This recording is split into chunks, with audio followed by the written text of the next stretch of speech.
귀지 참 신경 쓰이시죠?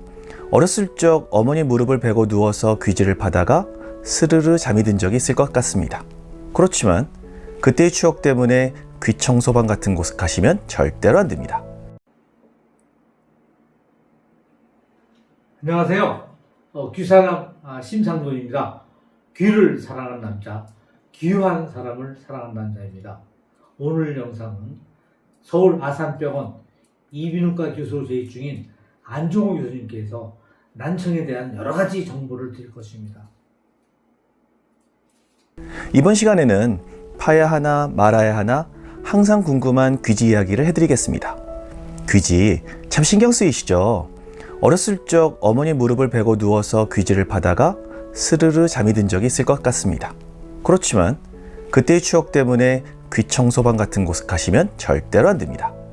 중국 스촨성 청두에서는 남의 귀 청소를 하는 일에 종사해온 사람들이 자신들의 직업을 무형문화재로 지정해달라는 신청서를 중국 문화국에 제출했다고 합니다. 청두에서는 명인의 손에 귀 청소를 받는 사람들이 많이 있다고 하네요. 결론부터 말씀드리면 귀지는 손을 안 대는 것이 가장 좋고 너무 막혀서 불편하면 이비인후과를 방문해서 제거하는 것이 좋습니다. 어쩔 수 없이 귀지를 파는 경우가 있죠. 지금부터 귀 모형을 보여드리면서 설명드리겠습니다. 귀의 입구에서 고막까지는 대략 2.5cm 정도라고 생각하시면 됩니다. 그래서 귀이개를 어느 정도 깊이까지 넣으면 안전할지를 생각하고 귀지를 파는 것이 좋고요. 사실 외도의 바깥 3분의 1은 연골부라서 피부도 두껍고 긁어도 덜 아픕니다. 그렇지만 안쪽의 3분의 2는 골부라서 얇은 피부와 바로 아래 뼈가 있기 때문에 살짝만 건드려도 통증을 느낍니다. 그래서 사실 혼자서 귀를 파더라도 아파서 아주 깊이 파지는 못합니다. 그런데 간혹 귀를 파는데 옆에서 아이가 툭 치거나 잘못 부딪히는 경우는 이야기가 달라지죠. 지금 보시는 고막 사진은 귀지를 파다가 아이가 팔에 부딪히는 바람에 고막이 터져서 수술 치료를 받았어야 할 경우입니다. 고막만 터지면 괜찮은데 운이 나빠서 듣는 뼈까지 다치면 청력이 많이 나빠집니다. 그렇기 때문에 귀지는 아무도 없는 곳에서 조심해서 파시기 바랍니다.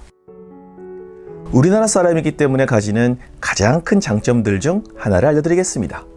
우리나라는 전 세계에서 거의 유일하게 겨드랑이 땀 냄새를 제거하는 데오도란트 사용을 안 해도 되는 민족들이 살고 있는 나라입니다. 그만큼 우리나라 사람들의 땀 냄새는 서양인들과 달라서 엄청나게 고약한 냄새가 안 난다는 의미죠. 땀의 성분은 땀샘의 종류에 의해서 결정되는데요. 땀샘은 크게 에크린 땀샘과 아포크린 땀샘 두 가지가 있습니다. 이 중 아포크린 땀샘은 피지샘과 연결되어서 지방 성분의 땀을 내보내는데 여기에 세균 등이 생기면 고약한 냄새를 만들게 됩니다. 결론적으로 우리 몸의 땀샘 중에 아포크린 땀샘이 많으면 땀에서 냄새가 많이 나고 에크린 땀샘이 많으면 냄새가 안 납니다. 귀지도 마찬가지죠. 끈적끈적한 귀지가 있고 푸석푸석한 귀지가 있습니다. 여러분의 귀지는 끈적끈적한가요? 푸석푸석해서 마른 귀지인가요? 귀지를 영어로는 왁스라고 표현합니다. 왁스가 뭔지는 아시죠? 왁스는 끈적끈적합니다. 그런데 내 귀지는 전혀 끈적거리지 않는데 도대체 누구 귀지가 끈적거려서 왁스라고 하는 거죠? 네, 맞습니다. 백인들의 귀지는 끈적거리는 왁스 같습니다. 귀지에 관한 흥미로운 사실을 알려드리겠습니다. ABCC11 유전자는 16번 염색체에 있는 유전자로 유방암 조직에서 발현량이 높은 것으로 알려져 있습니다. 보여드리는 표는 전 세계인들을 대상으로 ABCC11 유전자의 변이형의 분포도인데요. 우리나라 사람들은 압도적으로 높은 AA형을 나타내고 아래에 보이는 미국 백인 그리고 아프리카계 흑인들은 GG형을 보입니다.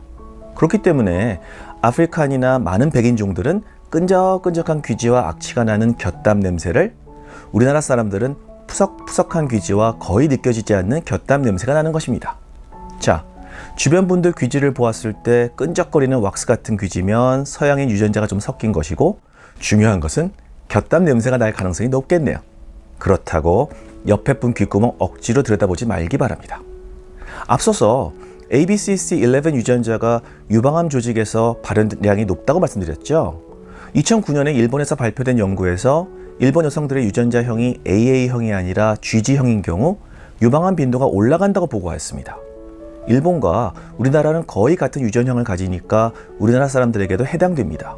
그래서 끈적거리는 귀지를 가진 여성분이나 워낙에는 마르고 푸석한 귀지인데 언제부턴가 귀지가 좀 찐득거린다고 느껴지시는 분이 계신다면 유방암 검사를 꼭 받아보시기 바랍니다.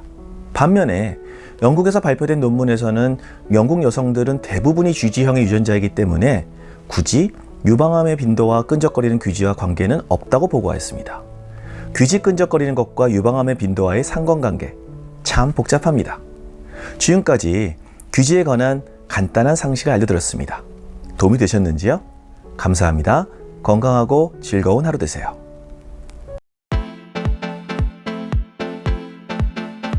할아버지는 정말 답답해. 뭐? 통 안 들려? 소리가 안 들리면 가족과의 대화도 단절됩니다. 시원하게 잘 들리는 스타키 보청기. 할아버지! 수인서가 할아버지 스타키 했다. 시원한 소리 스타키 보청기.